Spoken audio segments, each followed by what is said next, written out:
네, 윤석열 대통령의 아랍에미리트에 적은 이란이라고 하는 발언 그 후 폭풍이 계속되고 있습니다. 아직 가시지가 않고 있는데요. 이 문제를 포함해서 여러 가지 외교 안보 의제가 있는데 종합 점검해보는 시간 가져보겠습니다. 이분을 스튜디오로 직접 모셨습니다. 외교부 제1차관을 지낸 최종건 연세대 교수 모셨습니다. 어서 오세요. 예, 안녕하십니까. 네, 설 연휴를 잘 보내셨고요. 예, 잘 쉬었습니다. 네. 자, 이란 관련 발언부터 좀 일단 여쭤보고 싶은데요. 이도훈 현 외교부 제2차관이 어제 인터뷰에서 어떤 말을 했냐면 별로 곤란할 거 없다. 이렇게 이야기를 했고 박진 외교부 장관도 이란도 우리 입장을 잘 이해하고 있다. 이렇게 주장을 했는데 예, 그분들은 뭐 당연히 현장에서 이란을 지금 다루고 있는 분들이죠. 뭐 예. 외교부 2차관은 뭐 이란을 직접 다루는 사람은 아닙니다만 1차관 담당이고요. 뭐 대한민국 외교장관이 공중파 방송에 나와서 그 정도 얘기했다면 저는 뭐 그것은 액면 그대로 받아들이고 싶어요. 다만 이란을 현장에서 경험해 보았던 국내 소수의 전문가들 그리고 저 역시도 뭐 현직일 때 2021년도 한 해만 보더라도 제가 이란을 3번을 방문했는데 그랬었죠. 그렇다고 해서 제가 뭐 이란 전문가는 아니지만요. 근데 윤석열 대통령의 그 아크 부대 현장 방문 때 나왔던 발언을 듣는 순간 아 큰일 났다라는 생각을 먼저 했어요. 예. 그러니까 첫 번째는 일반적으로 국빈으로 방문한 그 방문 국가에 그 국가의 주적관을 손님이 정해준 경우가 되었거든요. 그러니까 어떤 나라 외국 원수가 와서 대한민국의 주적은 어디다라고 하는 거 똑같은 거죠. 그리고 두 번째는 UAE와 그리고 이란과의 최근 관계 개선 동향 그리고 그 지역의 이런저런 긍정적인 변화들을 고려할 때 동북아시아의 국가의 방문 대통령이 이 나라와 저 나라는 주적이고 라고 이야기하는 것이 어떻게 보면 저 나라 대통령은 참 현지 사정을 왜 이렇게 모르지라고 하는 좀 굳이 듣지 말아야 할 이야기들을 전문가들로 듣는 것은 아니냐 이거고요. 이란은 지금 미국의 단독 제재 하에 있어요. 트럼프 정부로부터 받았던 거고요. 이거 유엔의 제재는 아닙니다. 북한과는 다른 케이스고요. 근데 저도 매우 놀랐던 것은 그러니까 소위 동북아 전문가로서 중동 이란을 경험해봤던 놀랐던 것은 객관적으로나 합리적으로 이렇게 설명할 수 없는 그 중동 지역 국가들의 연대 의식이 있어요. 아, 그래요? 역사적으로나 인종적으로나 그 수니와 시아파라가 달라도 이슬람교도의 좀 설명할 수 없는 이 끈끈한 이 정서들이 있어요. 연대의식이라고 굳이 우리말을 빌려서 자기들끼리 지지고 볶더라도 중동 범위 밖의 문제에 대해서는 일종의 연대하는 어떤 이런 분위기가 있다. 이를테면 이란이 지금 제재하에 있다 하더라도 UAE를 포함해서 이 중동 국가들이 의무로 양으로 도와주거든요. 예. 게다가 지금 UAE는 이란의 3번째 수출 국가이고요. 두 번째 수입과 수출 합쳐서 2번째 최대 교육국입니다. 그러니까 이란의 입장에서는 그 중국, 이라크 그다음에 UAE도 수출하고 있어요. 그러면 교육을 이렇게 활발히 하고 있는데 거기서 주적국이다. 그러니 그리고 요건 한 가지 좀 확실히 짚고 가고 싶네요. 정부의 설명은 저는 뭐 그럴 수 있어요. 대통령이 현지에 파견한 우리 부대의 장병들의 사기를 복돋아주기 위해서 한 발언이라고 하잖아요. 근데 UAE의 안보 상황이 뭐가 그렇게 엄중하죠? 그러니까요. 제 말씀은 UAE가 어떤 특정 국가로서 뭐 명시적이고 존재적인 위협을 받고 있는지 모르겠어요. UAE만큼 그렇게 실용적이고 자기 국가 개발을 위해서 여러 국가와 협력하고 소통하는 매우 실용적인 국가인데 거기다 대고 안보 상황이 매우 엄중하다라고 대한민국 대통령이 가서 이야기한다. 그것이 좀 이상했어요. 그런데 저는 이거저거 다 떠나서 박진 장관은 이란도 우리 입장을 잘 이해하고 있다고 했는데 근데 잘 이해하고 있는 이란의 외무부 대변인은 왜 공식적으로 나서서 그럼 그런 입장을 계속 발표하고 있는 겁니까? 거의 뭐 이란의 입장은 조금 과도한 면이 평소에는 있어요. 왜냐하면 이란의 외교부의 성명이라고 하는 것은 늘 그 이란 내부의 강경파에 대한 일종의 메시지이기도 해요. 대내용. 예, 그렇죠. 그러면 그 강경파는 게 혁명 수비대를 말씀하시는 겁니까? 그렇죠. 그리고 종교 지도자 예. 섹터인데요. 예. 소위 1국가 2정부 체제라고 보시면 됩니다. 우리가 생각하는 행정부가 있고 행정부의 수반은 대통령이고요. 그다음에 이란 혁명 수비대가 있는데 이것은 그 이 부대 이 조직은 이란의 최고 지도자의 직속이죠. 매우 종교적인 집단이고 군사적인 집단인데요. 그럼에도 불구하고요. 강경한 메시지가 있지만 저는 이것은 좀 이런저런 오해니 뭐니 이렇게 설명하기보다는 오히려 우리 쪽에서 좀 더 긍정적인 메시지를 용산 대통령실에서 내보내는 것으로 가늠하면 될 것 같아요. 긍정적 메시지라면? 이를테면 윤석열 정부는 여타 어떤 대한민국 정부 역대 정부와 마찬가지로 한이란 관계의 역사성에 매우 주목하면서 한이란 관계를 더 발전할 의지와 이 의지가 있고 이것이 대통령의 인식이다라는 식의 긍정적인 메시지를 내놓으면 이란은 그 나름대로 긍정적으로 또 소위 쿠킹을 해서 자기네 이 내부로 소비할 수 있을 것 같아요. 근데 이거는 매우 용기가 필요한 행위거든요. 용기가? 예. 왜요? 왜냐하면 아무래도 대통령실에서 특정 국가에 대한 이런저런 발언이 있은 이후에 긍정적인 메시지를 낸다는 것은 소위 영어로 얘기하면 프레지덴셜 디시전, 대통령의 결정 사안입니다. 그렇죠. 예, 그거는 어느 정도 좀 용기가 필요하겠죠. 그런 면에서 네. 하나만 더 여쭤볼게요. 그러니까 그 윤석열 대통령의 발언이 알려진 직후부터 이란에서는 석유 대금 좀 동결되어 있는 석유 대금 문제를 계속 집중 제기를 하고 있지 않습니까? 근데 우리 입장에서는 주고 싶어도 줄 수 없다라는 걸 이란도 알고 있을 거 아니에요. 그걸 몰라서 저 주장을 하지는 않을 것 같고 왜라고 보십니까? 일단은 석유 대금에 대한 역사적 백그라운드가 필요한데요. 이란이 세계 두 번째, 세 번째로 큰 원유 수출국이었습니다. 한때는. 근데 그것이 2019년으로 제가 기억하고 있는데 트럼프가 JCPOA 이란 핵 합의에 나오면서 제재를 한 겁니다. 그러면서 이란 중앙은행을 제재하면서 우리와 외환 거래가 이제 못하게 되는 거예요. 그러니까 이란 중앙은행이 테러 집단을 지지하고 있으므로 이 은행과 거래하면 다 제재를 때리겠다는 거예요. 우리나라에 알려진 바로는 약 7억에서 8억 불 정도의 이란 자금이 원화 형태로 있습니다. 그러니까 우리는 한때 이란으로부터 70억. 그 70억 불이죠. 우리는 이란으로부터 한때 우리가 소비하는 원유의 10%를 이란으로부터 수입할 정도였고 그들은 우리를 신뢰해서 여기다 원화로 잠겨놓은 건데 이게 이제 우리가 줄 수가 없으니 이걸 걸고 계속 넘어가는 거죠. 그러니까. 이거는 사실 윤 대통령의 발언 이전부터 진행되었던 상황인데 아니 우리한테 돈도 안 주면서 다른 나라 가서 그 나라와 우리가 주적이라고 해? 라고 일부러 거는 거죠, 더더욱. 그러니까 어떤 면에서 보면 우린 더 수세에 몰리는 거죠. 그 보도를 보니까 이란 혁명 수비대가 경제 부분도 상당히 많이 운용하고 있고 그 규모가 어마어마해서 이란 GDP의 한 30%를 점유하고 있다면서요. 그러니까 제가 아까 말씀드린다시피 1국가 2체제, 신정국가이지만 1국가 2체제이고 이들이 국회를 장악을 했어요. 그리고 경제체제도 장악하고요. 말씀하신다시피 행정부는 어떻게 보면 사무처와 같은 역할을 하는 것 같아요. 그래서 이란을 다뤘던 사람들이 큰일 났다라고 생각하는 이유는 과연 이 좀 과격하다라고 알려져 있는 이란 혁명 수비대가 어떻게 이것을 받아들이고 그렇죠. 이것을 어떻게 한국에 대해 대응할 거냐 이건데요.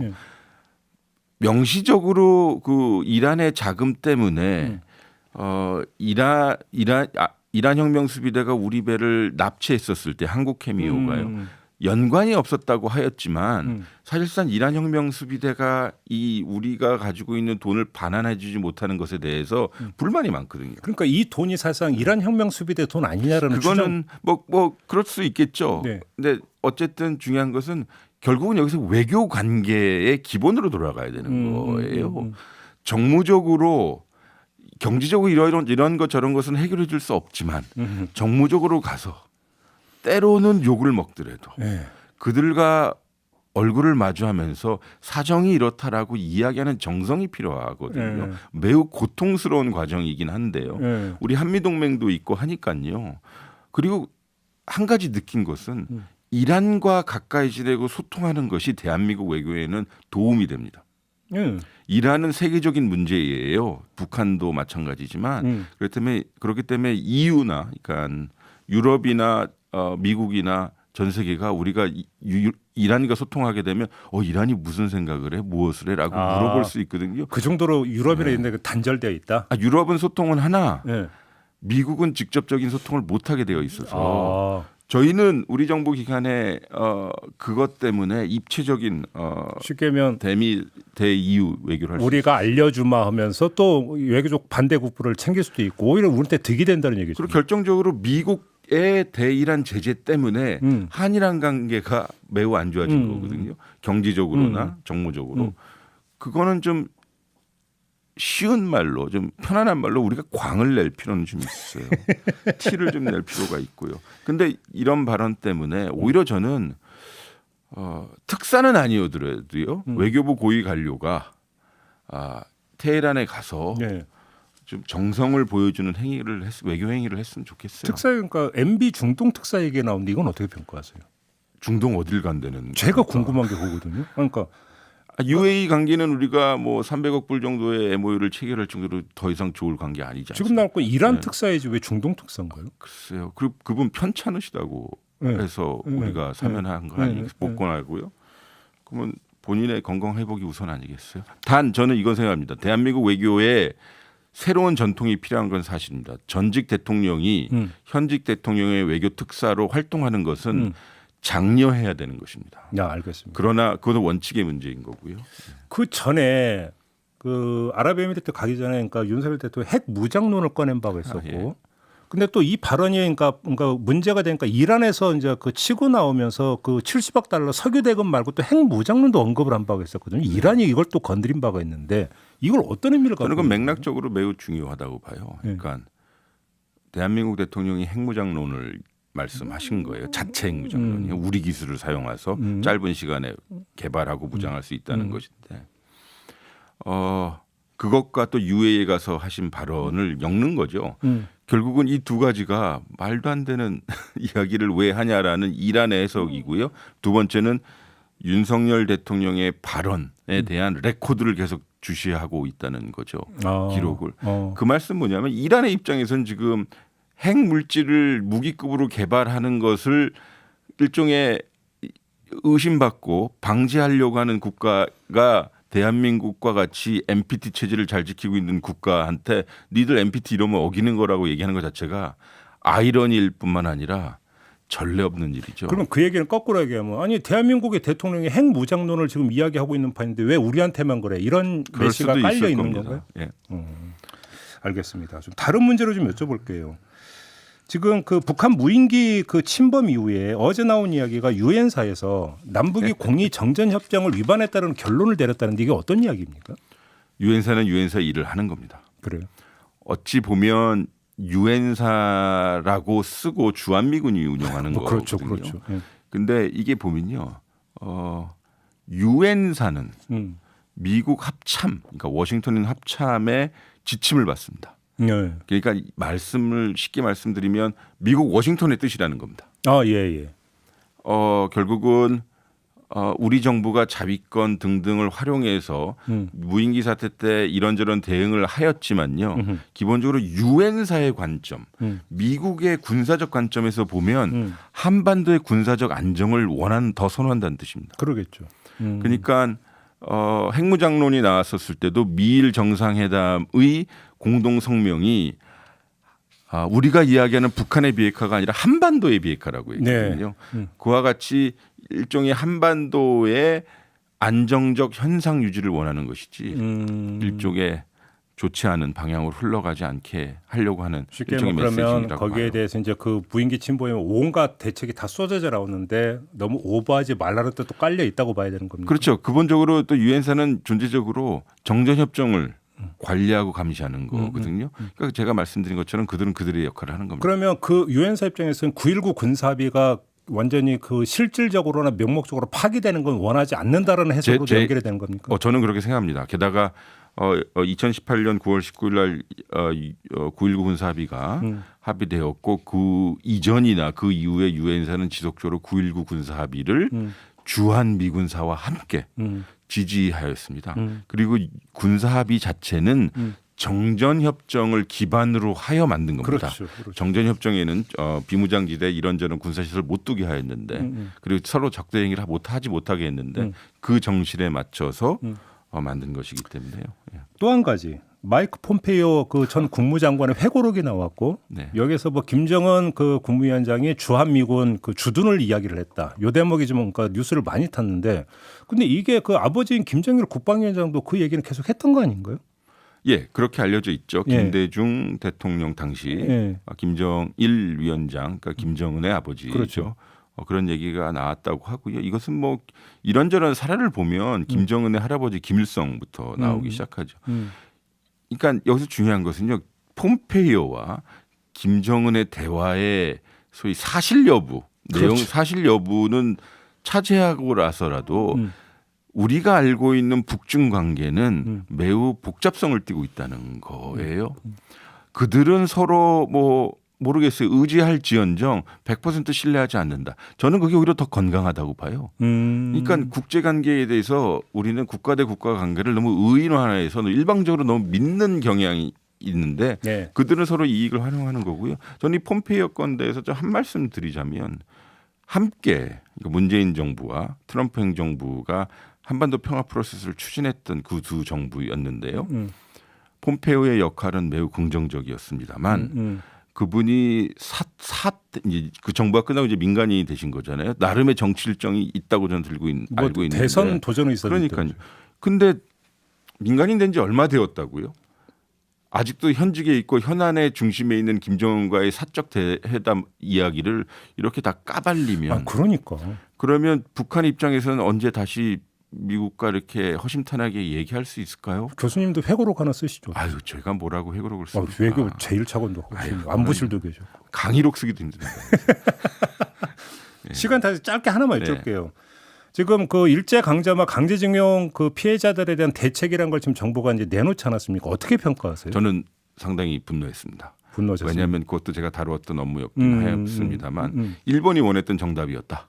일본이 원했던. 우리는 민주주의 국가로서 대법원의 판례는 사실 헌법적 가치를 가지고 있는 것이어서 우리 행정부 입장에서 상당히 불편하였지만 그것을 존중할 수밖에 없었고 또 역사적인 방향성과 정통성을 위해서라도 대한민국 국민이 전시에 인권이 유린된 상황이었으니만큼 인권의 가치는 대한민국 정부가 나서서 보호해 줘야 된다.